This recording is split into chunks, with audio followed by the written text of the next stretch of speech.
welcome to another episode of Living a Full Life. We're with Tampa Bay Midwives. This is an exciting one. We work so much with the community and labor as chiropractors and prenatal chiropractors that we love them. We work with many different ones, but we love them.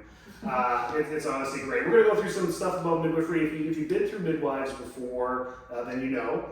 But if you haven't, why would we ever consider a midwife to help us with our pregnancy? Because we're just better. No.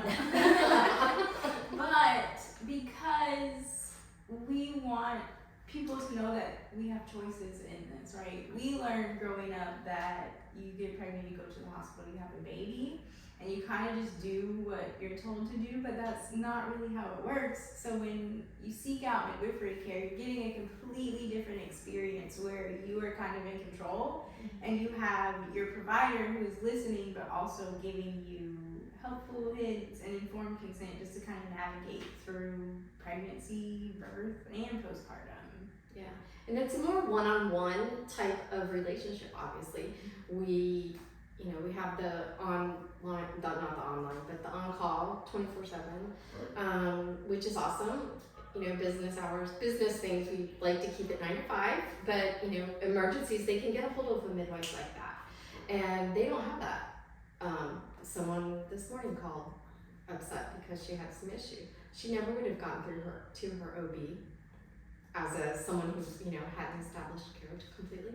Sure. So it's a very one-on-one, very symbiotic relationship, giving all the information, letting women know that they, like Courtney said, choices, that you do not have to just be, like cattle and, do this, do that, you have to do this, you do that. You can say no. Yeah, there's a lot of freedom that comes with your pregnancy that maybe you don't feel like there is because we've made it a condition. Pregnancy, actually, it's got an ICD-10 code. Yeah. Pregnant. I'm like, why? It's not a symptom. It's a thing. So we made it this thing, and people think that it's not a freedom type thing. It's like, oh, I have this condition, literal condition that I have to follow a prognosis with. When really it's such an innate process in itself that you really can't follow any program with it. I feel ridiculous as a man even talking about this. But so when we go through this freedom and we're not limited to this matter of the medical system, what does a healthy female that's going to consider pregnancy or maybe is early on pregnant right now listening to this that may be like, maybe I should look into midwives. What are some things you should suggest when we're looking into midwifery? They may be listening in Seattle. They don't have options to see you. So, what's going on? Right. Yeah. I think women just, one, knowing that they do have choices. Two, researching what they have available to them locally. Like you said, do they have midwives available? Write out a list of questions. I always want people, I love the list of questions. And also have your spouse, talk to your spouse or your partner or, friends, family, and not also know that they all may not feel the same way you do about your health care, but that's okay. It's your choice and that it's personal to you. And so there's lots of resources out there to look at to find a midwife. Yeah, and I definitely think, go for it. Doing your research on said providers. There are licensed midwives or certified professional midwives, there's certified nurse midwives, and then there's OBs. So just knowing who you're going to. In Florida, we have birth keepers who are not trained the way that we are trained, and so just making sure that you're with someone who knows how to do the things when we need to be safe and stay safe in that moment. Yeah, let's introduce Tampa Bay Midwives. Let's go through each and every one of you and your credentials and what you bring to the table. Start with you. Yeah, so I'm Courtney Julian. I'm a licensed midwife and certified professional midwife. I am Michelle. I'm a licensed midwife. I've been practicing since 2010. And I'm Nicole Whiting. I am also a licensed midwife and certified professional midwife. I'm fairly new. I only got licensed last year, but I trained under both of them, and I feel like all together we make a really good team. Great. You guys are located at Tampa Bay Midwives here in is it Lutz or Land O'Lakes? Lutz? Lutz, yes. Lutz, yeah. Yeah. So you guys can look them up right here if you're local to the Tampa Bay area. They're fantastic. So that's great. So when we talk about, you know, the plan, birth plans, like this is a big thing too. Some women think about it, the plan, and some don't. But I think they've all had a vision since before even getting pregnant, or as a woman, just having a vision of what birth would be like, a dream look like. How do you guys work through birth plans? So how do you help moms go through their birth plan, make sure that they've thought about all the checks and balances of a birth plan? What does that look like? Yeah. So most people that come into midwifery care, they kind of have already done all of the research and they have their birth plan, and we just kind of go with it. But then there are people, I mean, even me when I got pregnant, knowing all the things that I know as a midwife, I was still like, what the, like, oh, I really have to think about this. Like, a human's gonna come out of my body. So just going over all of the things that you have to think about, like, are you doing chiropractic care in pregnancy? If you're not, you probably should be, because it's gonna help with X, Y, and Z. Like, what do you want to happen immediately after your baby comes out? Do you want to be the one that puts your baby to your chest? Do you want someone to just hold your baby while you take a breather to realize, like, what just happened? Things that you want done or not done to your baby. I know, like, back in the day, washing the baby was a thing. Now I'm just like, why would we wash a baby like that? Why would you ask me to do that? It's kind of weird. But that's some things that people don't think about. Vitamin K injections or the eye ointment. So really laying out, like, this is what it's gonna look like. I remember in midwifery school, one of our assignments was like, draw out your ideal birth, and mine was like, oh, I'm gonna be baking cupcakes and then I'm gonna have a baby, and then literally I have a picture of it. But like, when I actually went into labor, there were no cupcakes involved. I was not smiling, like, there were none of the things. So just really helping to, because some people, me was one of those people that had really unrealistic expectations, and to have Michelle be like, hey, no. But that's an ideal birth plan, right? And then, of course, it never goes that way.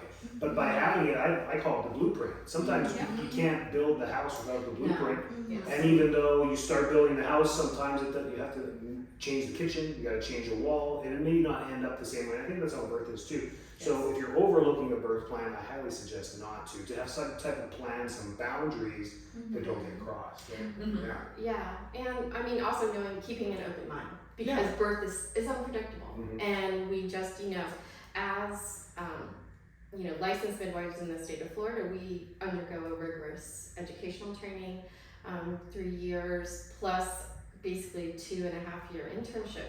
So we are well versed in normal and healthy.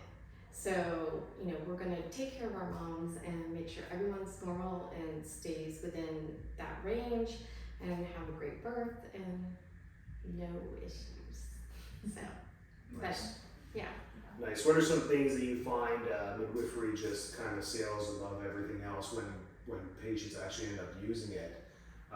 That just puts them ahead, or puts them in a good spot, or that you feel like, aside from the natural people listening are all nodding their heads right now, like, this is a great podcast.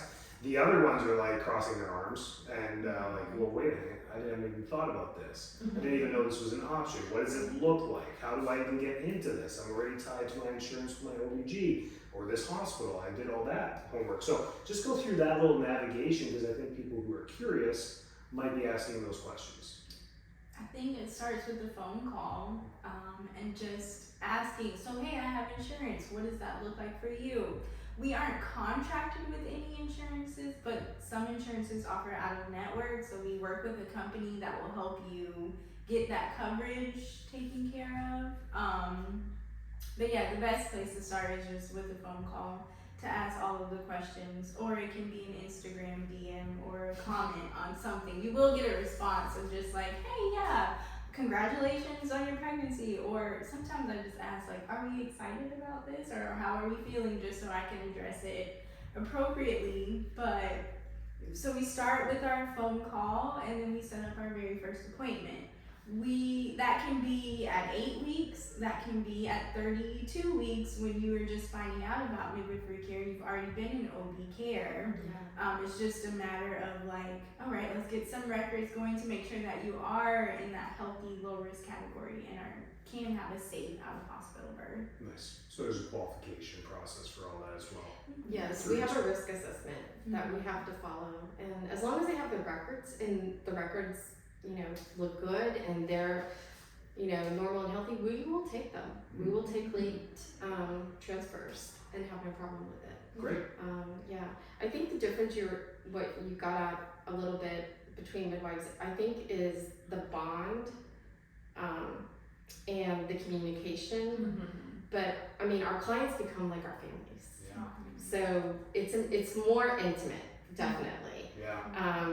So I think when you were asking about differences, I think that is one of the big differences between the OB world and the midwifery world. 100%. That's what we had three midwives and 3 babies, and the unique connection you have with them through the whole process. They see everything. They see the ultrasounds. They see the blood work. They sometimes draw your blood. I mean, they're doing everything there for you. So they're in the whole process. So unlike the medical system, which we all know, we're not bashing it. It's just very itemized. I mean, they don't do everything. They don't see everything. They just read reports. So it just depends on your flavor, and how you want to approach this. But the big things I wanted to ask about on this podcast was, how to seek out midwifery. What are some of the red flags to, and you guys check that. You do it through the history, you go through the process. And what happens if it all seems fine and dandy, but it turns sideways week 37, week 39, or whatever, diabetic, or whatever ends up happening, preeclampsia, placenta brevia. We can go down the list of medical terminology that can happen during, but what happens when those things start happening? So the process is, if something, if they're in labor, the goal is to identify it and get them to where they need to be as soon as possible. Our goal is everyone is still healthy and normal, to get you to the hospital to where we can successfully set you up for a vaginal birth. That's really, sometimes maybe, the blood pressure is just starting to creep up and it's just continuing, it's not resolving. That might be a reason to transfer during labor. But it doesn't mean you have to, be taken by ambulance or anything like that. We'll go in your own car. We do have a relationship with the midwives at TGH, and so we can call them and we can ask their opinion. 2, we can also say, hey, I have a mom who's been laboring, or hey, I have a mom, maybe all of a sudden baby is breached, and can we look at getting a version, and what is the best way to do that? Sometimes they can help us with the version part, sometimes they can't, but they will take transfers midwife to midwife, which is so important because they understand the type of care that we want to give and what the client wants. Now, they may not be able to give exactly that type of care because they do have someone they have to answer to, and we practice mainly autonomously. So but they understand, in our community anyways, in the Tampa Bay area, there's a lot of relationships being made, and to smooth that process for women who are worried, what happens if you're my midwife, what happens? A lot of times, we will go with you, depending on the circumstance, we'll stay with you. Sometimes moms just want to get an epidural, go to sleep, and we'll check back in with you. So there's just so many different scenarios that could happen. Yeah, hence the blueprint. Hence the blueprint, yeah. Hence the blueprint, because if you decide to do the epidural and you're asleep, who's advocating for you? What are they advocating for? So there's things that come up with that. So that's what they do. They go and they think about all these things for you so that you have the most comfortable experience as possible, whether it's perfect or not. Right. Anything else you guys think is important for people to think about when considering midwifery? Well, I think hiring a doula is very important. Great. And a doula is a professional or a support person only. They usually do a prenatal visit with you. They're with you early labor, active labor, transitional labor, obviously labor and delivery, and then they stay with you postpartumly for a few hours. And then they usually do a postpartum visit. So the difference between a doula and a midwife, and this is a question we get a lot. What is the difference? Because you're my doula, right? Well, at the end of the day, as your midwife, I am responsible for your life and your baby's life. So I am the clinical person. As much as I want to, give you a massage or, brush your hair, at the end of the day, I'm looking at this, I'm looking at what's happening and that mom is safe, baby's safe, and we're gonna have this baby and go like that. A doula is the person that's gonna be behind you, giving you the massage, helping your partner, do the things that they need to do to help you get you to the next level to have this baby.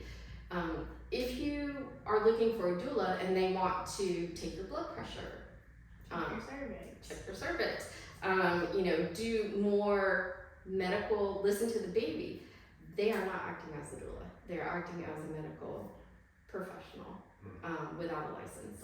And that's kind of a problem we have here in Tampa.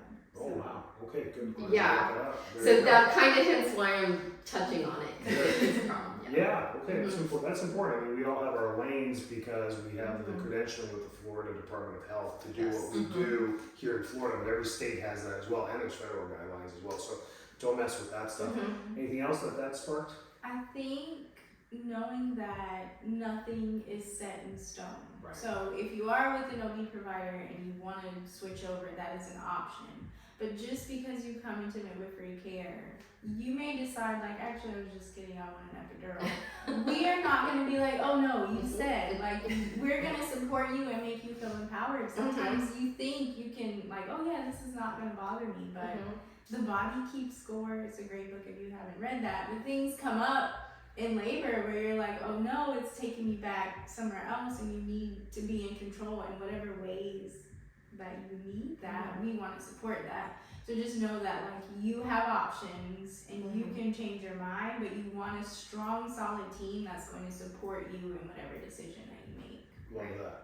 Yeah. Love that. I've had some clients that work with both OBG and midwife, but when you dissect it, it's really kind of a bounce back and forth. They're not both co-caring for them at the same time. So I've seen that too, where they start off with an OB, then they're like, you know what, no, I'm going to go to midwifery, and then maybe something comes up or whatever, their plan changes and they go back to OB, and that's perfectly fine too.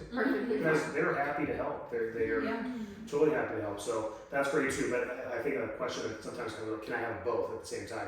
The reason I say no is because they're not both going to run labs on you at the same time. They're going to use each other's things. So it's like bouncing between two doctors for the exact same wellness checks. It makes no sense. So I hope that clears that up. Yeah, definitely.